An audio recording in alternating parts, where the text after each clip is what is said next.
I'm Crystal. I'm 57 years old. I have CIDP, so I'm no longer able to work. I was a clinical trials manager for a big pharmaceutical company, having to use my brain a lot. And I started to notice about a year before diagnosis that I couldn't remember things and that I was getting very fatigued. Those were kind of my two first symptoms. And I had a tingling in my top lip. And that's how it presented itself with me. A tingling in my top lip. I thought I ate something funny. It spread to the bottom lip, spread to my face, and then it just spread to my hands and my feet. I was also a runner. I was an athlete and a bike rider, and I noticed I couldn't do those things anymore. From the time I had the tingling in the top lip to fully hospitalized was 3 months. I just thought I started to hate my job. You know what I mean? I just thought, oh, I'm getting tired of this. I can't remember things. I can't remember the steps in order to do something for a clinical trial.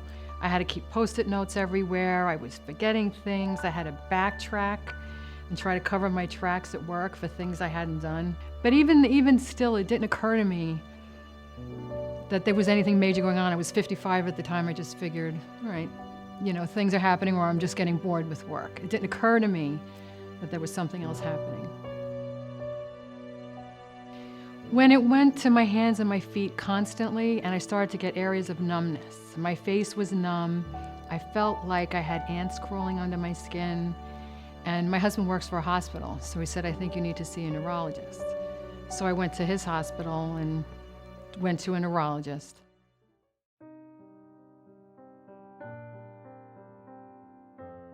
Compared to other CIDP patients, I think I was diagnosed rather quickly. From what I hear, some people it's 6 months, 2 years, 3 years. It was really within 6 weeks when I went to him and he ran some testing. I had the EMG, bone marrow biopsy, spinal tap, and they diagnosed CIDP within 6 weeks.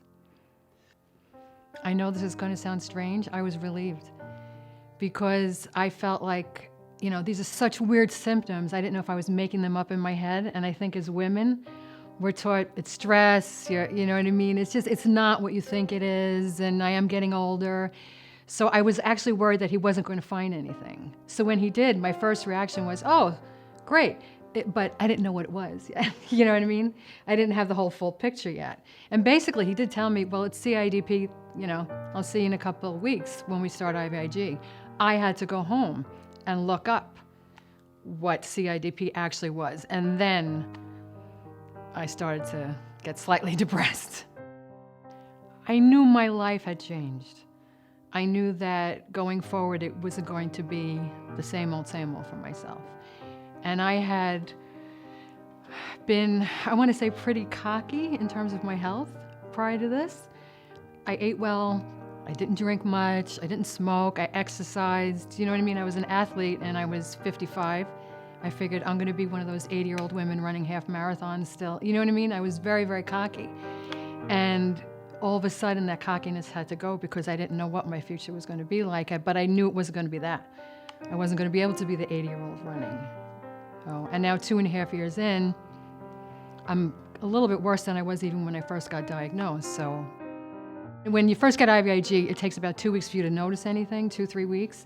But by the time I got to the hospital, I was almost paralyzed. So as I'm in the hospital, the effects of CIDP were still ravaging my body. So I had to hold on to the walls when I walked in the hospital. And you know, they did that test where you close your eyes and I fell backwards and I had no reflexes. And I don't think I quite got still though the seriousness of CIDP. I figured, all right, I'll get IVIG, I'll feel better, I'll go on with my life, and things will be great. And that's not what happened.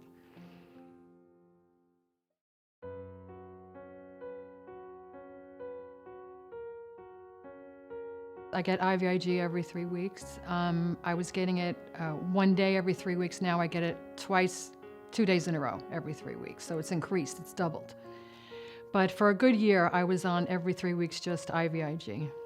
Well, in December, I just got a port put in because the IVIG is very thick and it kind of destroyed my veins. And they just couldn't find an open vein to do my treatment. So now I got the port put in and it's every 3 weeks I have a needle stuck in my chest, and it takes me a good 2 days to recuperate from the 2 days of IVIG that I have.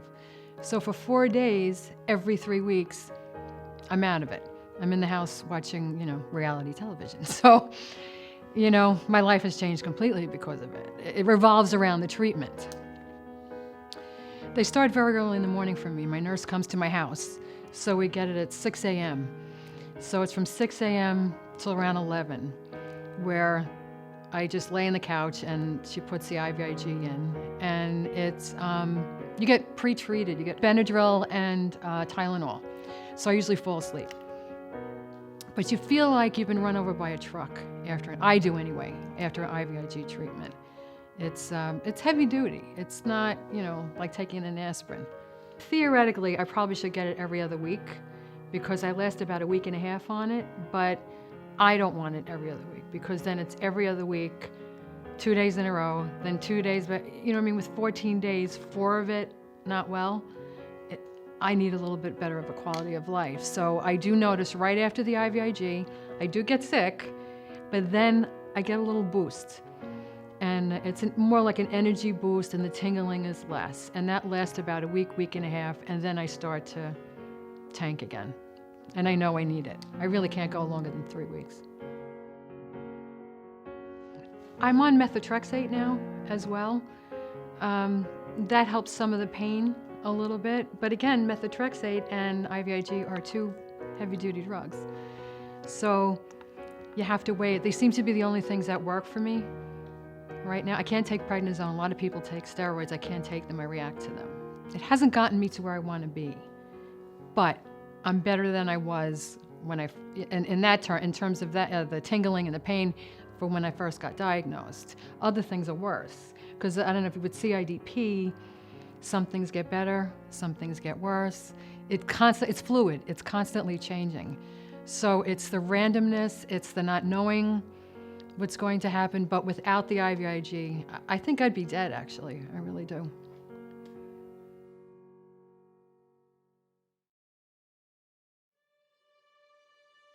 Well, it's interesting. I suppose if you would sit here and look at me, right, you might think there's nothing going on. But as I'm talking with you, I can't feel my feet. Sitting in this position as the chair hits the back of your legs, it feels like it cuts off circulation for me. So I feel like my legs are going numb. They start to get tingling. I get pains. I get things called fasciculations, which are where a muscle all of a sudden will just palpitate and you can't stop it. So everything will just pop out. It's a little embarrassing. Sometimes your cheek will do it or your shoulder will do it, and you can't stop it. And I have pains. I have a constant high-pitched ringing in my ears from the IVIG, they think. So I wear hearing aids now with a white noise in it. So as I'm speaking with you, I can't tell you how much I have to concentrate because I'm hearing, constantly. I hear the white noise and I'm trying to laser focus in on you. So there's a lot going on as you sit here looking at me. I have the cane now. For any great distance, it's got to be a wheelchair. Somebody has to push me. I do try to get out and walk, but I have a walker. I can't do without the walker because my balance is off. And I never know when I'm going to have to sit down. And I have to laugh because I remember training for my half marathon around this, and going 10, 12, 13 miles. And now if I do a quarter mile, it's like, woohoo, And I think I'm doing well and old ladies are passing me, so. But I try to get out and move as much as possible. But with CIDP, it's a fine line. You could do too much and then set yourself back. So I have to be very careful. I have to think too much about everything I do. It's a struggle just to do your hair, put your makeup on, take a shower. There are days I can't even do that. So you just feel like, God, I want to be that old person again. I want, who I used to be. My hopes is a cure, number one, right? That's my hope. If not, my hope is to be the best crystal that I can be with this. And I think that's the hardest thing because even though I know I have this and I know I'm dealing with this, there's probably a large part of me that doesn't want to accept it. Do you know Monty Python and the Holy Grail? Do you know The Dark Knight? All right. So the Dark Knight, and the guy comes over and cuts his arm off, and the guy says, come back here, I'll fight you with this arm, right? And then he cuts his leg, oh, come on, I'll kick you with my good leg. And what's left? The stump and the head, right? That's gonna be me.